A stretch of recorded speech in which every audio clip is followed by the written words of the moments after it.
outline. Yeah, okay, we are just giving a brief outline of our work on evaluation citizen science.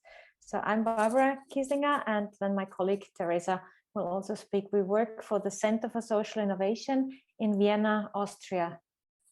And so to give you just a little bit of the background of where we come from, or why do we do evaluation, or how long we have started. We were invited to one of the first citizen science projects funded by the European Commission quite some time ago. And in 2014, one of the end results was this white paper on citizen science. So we were working there on a policy document.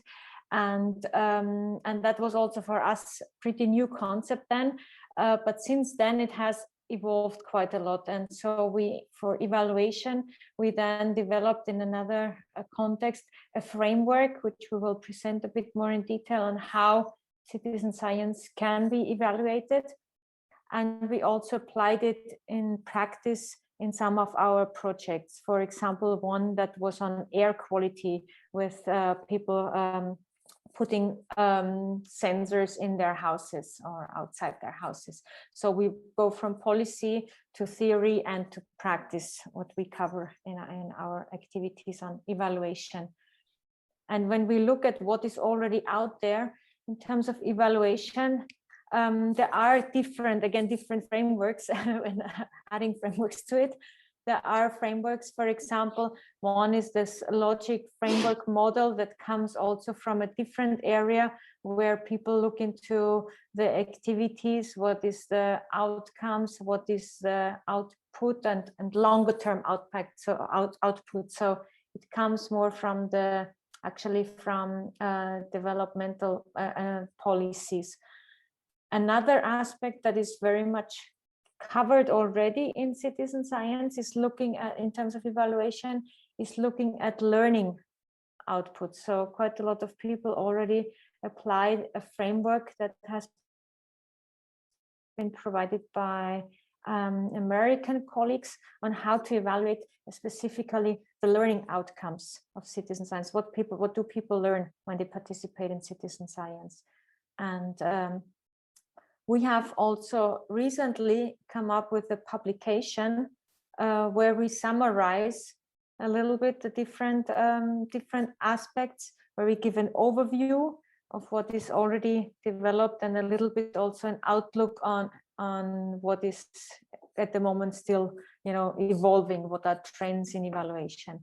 And we give also some very concrete examples in this book. So there's the reference there as well, for that very recent book on the science of citizen science. Now, if we talk a little bit more into this evaluation and our framework that we developed, we are looking usually at citizen science projects on the process level, process and feasibility, and on the other hand, on the output and impact level, or outcome and impact level.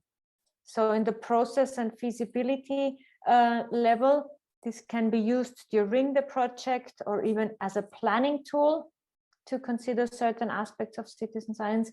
And the other part is more about really assessing the impact or the potential impact and the effects and outcomes. And there we divide it again into three different areas.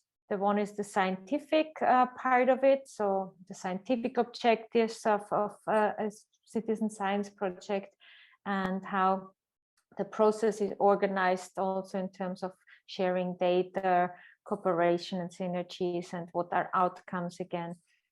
In the participant side, that's the second one. We look more into, we try to see the learning aspects are covered there. As we saw before, there is already a framework for evaluating what the learning outcomes of a certain project, or how far are people involved? Do they have different ways of engagement during the research process? And also, how are they, for example, motivated or want to continue citizen science aspects? And the third one, the socio-ecological and socioeconomic part, we look more at the broader context.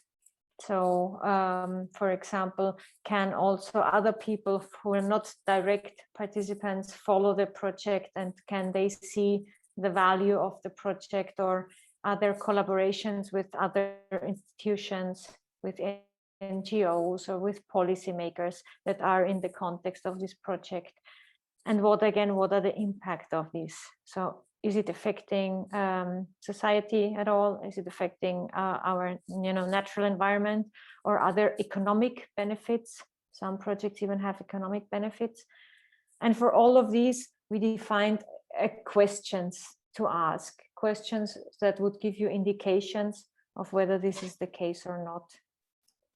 And just to summarize a bit more, so this, the one hand, the process evaluation can be used more as a continuous reflective process during the project, and you may also adapt certain strategies in the project when you find out that, for example, communication with your target group does not work well. So you would assess that during the project, and you can still, if it's early enough, adapt to it and improve it, and improve your methods also, maybe fine-tune them.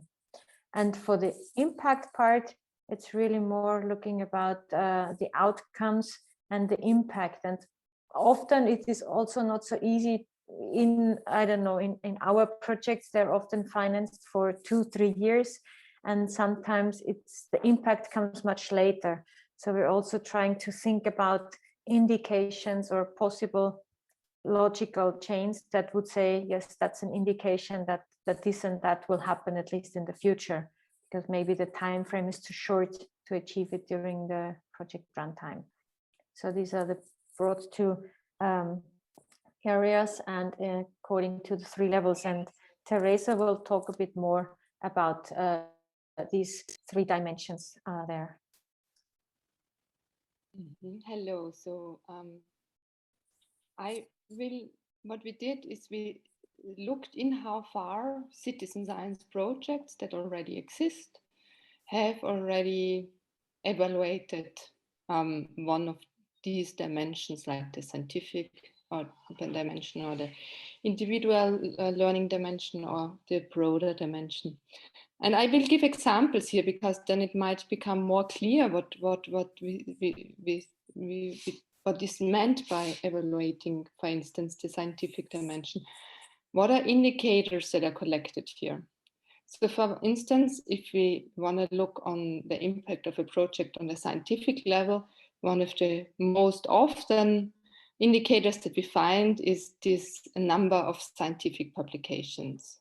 And you might be all aware of that in many research institutions, you have to have scientific publications. So this is also tracked.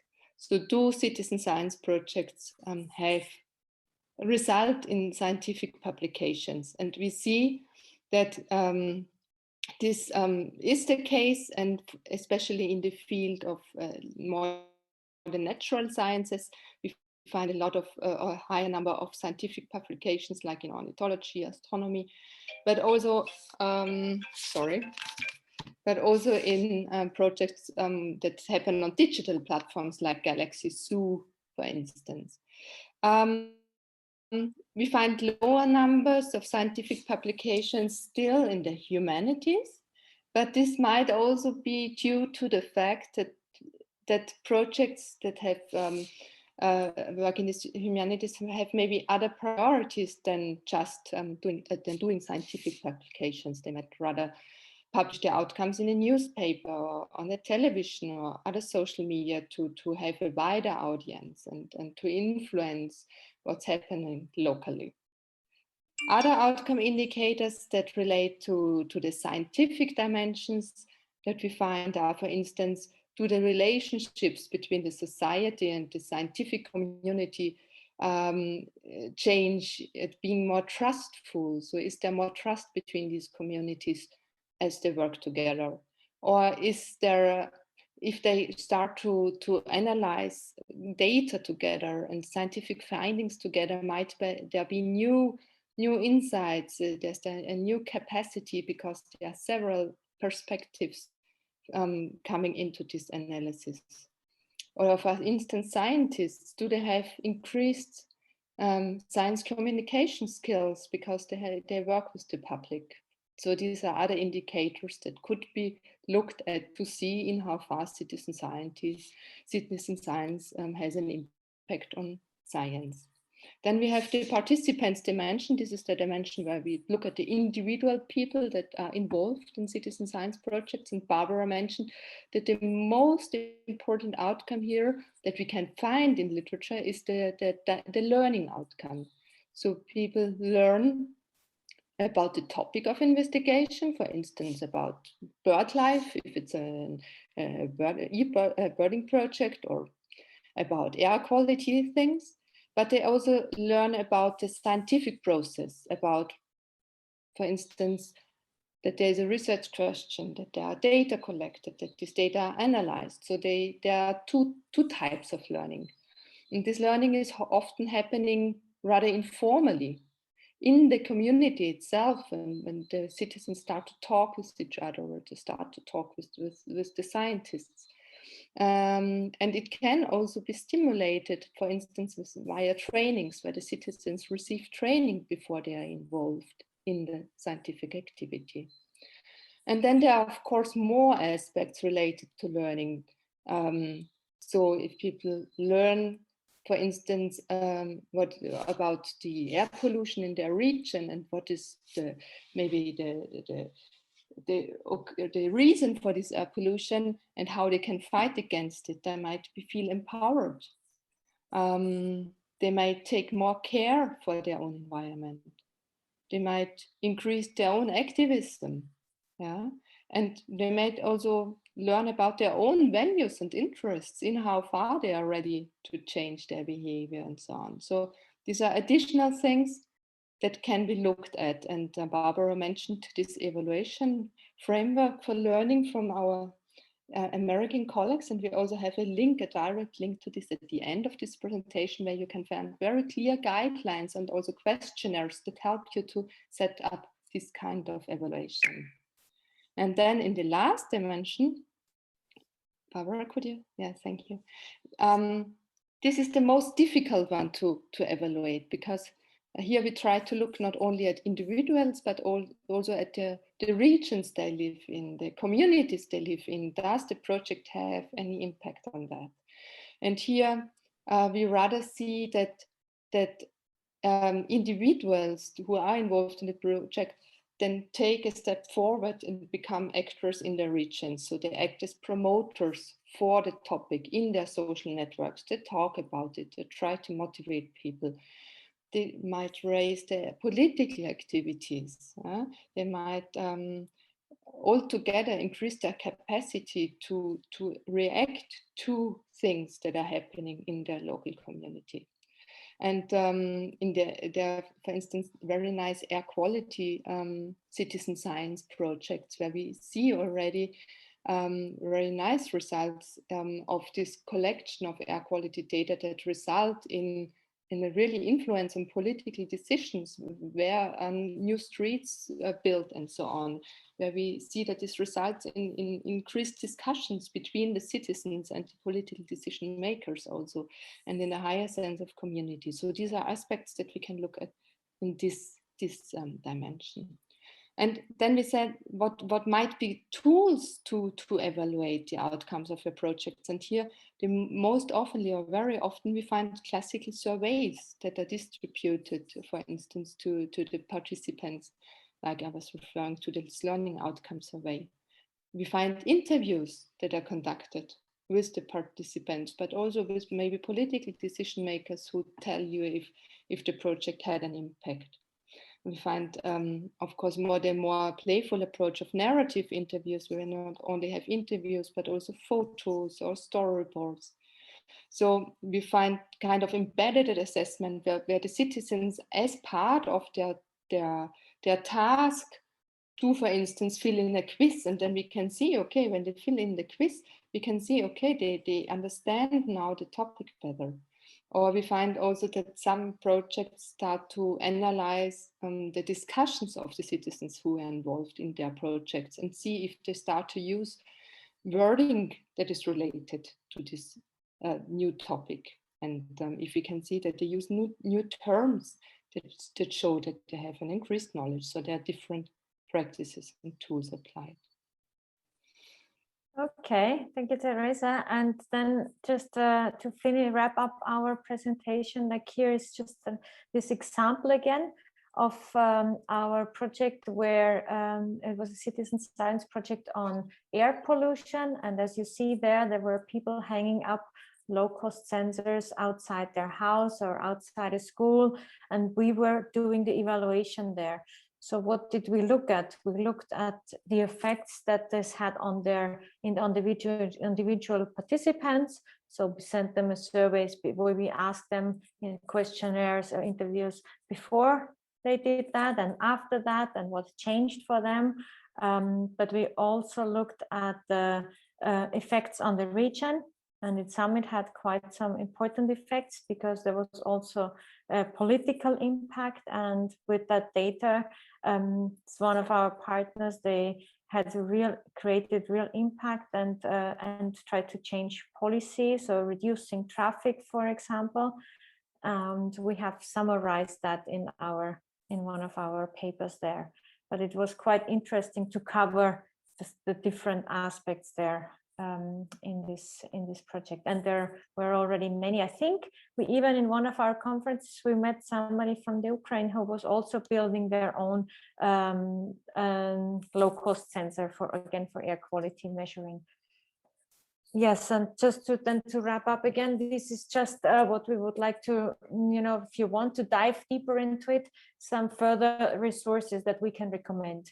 There is, the European Citizen Science Association, where there's also a group on evaluation or discussing evaluation more intensively. There is the online platform EU-Citizen.Science. I'm pretty sure you have heard of that already, but it's a good place for finding resources.